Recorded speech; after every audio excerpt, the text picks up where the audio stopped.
जा रहा है तो उधर वो बिल्डिंग दिखता है वाइट हाउस का। तो प्रभुपाद का डिज़ायर था कि वाइट हाउस जो है वर्ल्ड का सबसे फेमस प्रोमिनेंट जगह है वाइट हाउस। वहाँ पर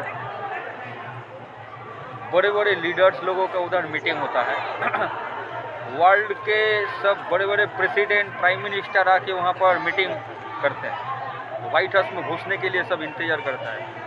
तो most important place white house world में। तो प्रभुपाद ने बोले थे कि उनका विजन था कि वाइट हाउस का ही वो जो स्ट्रक्चर है उस स्ट्रक्चर में ये बिल्डिंग बनेगा मायापुर में।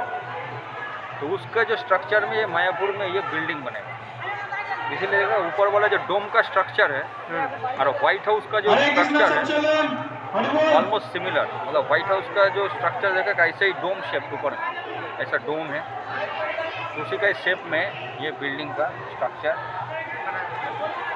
तो ये उसने प्रभुपाद ने बोला था कि this temple should be the height should be of 25 building, 25 तला जो है उस लेवल का हाइट होना,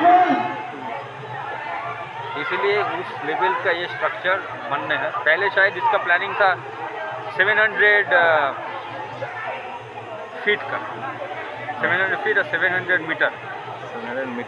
तो वो जो अभी उसको रिड्यूस होके 350 हुआ। अच्छा, फिर भी 350 हाइट।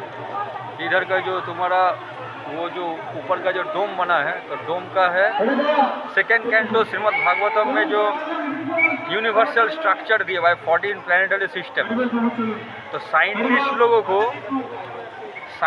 लोगों को प्रॉपर इंफॉर्मेशन देने के लिए प्रभुपाद ने इसका फोकस कर दिया, क्योंकि साइंटिस्ट लोग जो 14 प्लैनेटरी सिस्टम्स के ऊपर आजकल जो इंफॉर्मेशन देता है तो उस पर ये वैदिक साइंस का इंफॉर्मेशन नहीं रहता।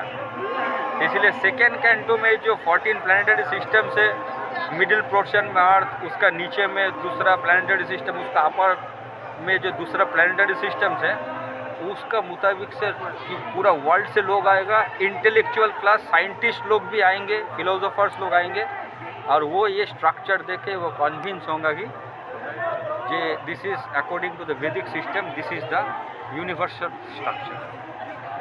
ये प्रभुपाद का विजन वो 1965 से नहीं था, प्रभुपाद का विजन था फ्रॉम 1942 ऑनवर्ड्स। 43 से उनका आइडिया था ऐसा वो प्लैनेटरी सिस्टम एस्टेब्लिश करेंगे। तब इस्कॉन नहीं था, तब इस्कॉन तो 1966 में हुआ। When he was in गृहस्थ life also he was planning कि गुरु महाराज ने बोला था, और भक्ति विनोद ठाकुर का जो विजन था यहाँ पर ऐसा मंदिर बनेगा। तो ही यूज्ड टू बार बार उसका ऊपर बार बार सोचते थे कि भक्ति विनोद ठाकुर का इच्छा कितना जल्दी जल्दी पूरा होगा, और इसीलिए बार बार अमेरिका में जाने के बाद 1966 से ही उनका प्लानिंग था कि अलग अलग देशों से भक्त लोग को लेके आएंगे और ये स्ट्रक्चर बनना चालू हो जाए। तो ये विजन था बहुत, वन ऑफ द क्या बोलता है कि जैसे कि उनका एक एम्बिशन ध्येय, उच्चाकांक्षा जो है, एम्बिशन जो है, जो उनके एम्बिशन था कि ऐसे मंदिर इधर बनना है। तो गुरुजी प्रभु जी ये कि ठीक है, जैसे उनका एक विचार था कि 700 फीट या 700 मीटर, हाँ। तो ये रिड्यूस करके 350 को हाँ, क्यों? तो इसका बहुत लोगों का अलग अलग रीज़न बताएंगे। तो जैसे कि अलग अलग टाइम में गवर्नमेंट परिवर्तन हुआ लेकिन डिले हो रहा था। तो एक्चुअली ये प्रभुपाद का प्लानिंग था फ्रॉम 1971, लेकिन धीरे धीरे डिले हो रहा है। तो 2007 2008 हो गया, फिर भी डिले हो रहा है। तो फिर से बोला सभी लोग जो है, जो ऊपर का जो अथॉरिटीज़ है उन लोग बोले कि अभी और डिले हो जाएगा तो एक एक करके प्रभुपाद का शिष्य जो है वो अप्रकट हो रहा है, मतलब इस वर्ल्ड से चले जा रहे हैं। तो अगर कोई शुरुआत नहीं होगा तो हो सकता है फ्यूचर में ये चालू ही नहीं 175 चालू ही नहीं होगा। मतलब फ्यूचर में ये भी हो सकता है ना कि इसलिए कम से कम 175 इमीडिएटली मौका मिले तो चालू करो। इसलिए उन्होंने डिसीजन लिए कि ये बनना पहले, मेन उद्देश्य बनना है, चालू कर और ये बने पहले। बस चालू हो गया, हाँ। मतलब अभी चालू हो गया। नहीं, अभी जैसे चालू हो गया प्रभु जी, वो तो बहुत बढ़िया बात है, चालू हो गया। तो अभी जब चालू हो गया तो वो समाप्ति ही होगा, समापन की ओर भी बढ़ेगा। बस एक बार चालू तो हो नहीं गया चालू, मतलब। तो अभी अगर वहाँ पे हम लोग गुंबद वहाँ सेट कर दिए, हाँ। तो उसके बाद तो नहीं कुछ फॉर्मेट कर पाएंगे ना। तो चालू हो गया तो समाज, तो वो तो 350 पे ही रुका ना आखिर। तो वो चीज़ है।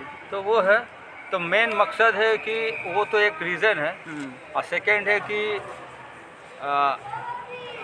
हम लोग का जो मंदिर बनने का जो रीज़न है, मंदिर किस चीज़ के लिए होगा, क्या उद्देश्य है? तो लोग जानता है कि दुनिया भर में, इंडिया में मंदिर बनता है, उसका मतलब एक डोनेशन बक्स रहेगा, लोग आके पैसा देगा, प्रसाद खाएगा, विग्रह है, माथा टेकेगा, चला जाएगा। लोगों का ये कॉन्सेप्ट है। हाँ। लेकिन पहले ज़माने में ये जो सिस्टम था, बचपन से ही लोगों को अलग अलग जो नॉलेज हम लोगों को मिलता है, उसका साथ साथ आध्यात्मिक ज्ञान भी लोगों को मिलता था जी। कि आत्मा और शरीर का जो अंत है, जो इसका जो विभेद है, आत्मा अलग है और शरीर जो अलग है, ये जो ज्ञान है, ये ज्ञान पहले स्कूल्स में बचपन से ही सभी लोगों को पता था। संस्कृत स्कूल, सभी, कोई भी स्कूल छात्र है, जेंट्स था या लेडीज़ था, कोई भी था, सभी लोगों को बचपन से ही पता था कि मैं शरीर नहीं हूँ, मैं आत्मा। तो ये जो वैदिक संप्रदाय में जो ये शिक्षा लोगों को दिया जाता था, तो ये था बेसिक शिक्षा कि हम शरीर नहीं है, हम आत्मा हैं। तो ये बेसिक ज्ञान था।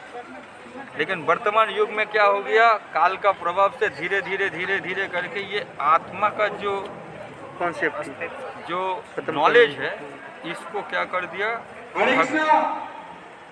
इसको कोई ये ज्ञान नहीं देके सिर्फ ज्ञान क्या देता है, शरीर को कैसे ठीक रखा जाए, शरीर को चर्चा, शरीर रिलेटेड जितना भी शरीर केंद्रित सब कुछ कार्यकलाप होता है। शरीर कैसे शरीर आराम से रहे, शरीर आराम से खाए, शरीर का सुविधा, सुख सुविधा, शरीर केंद्रित।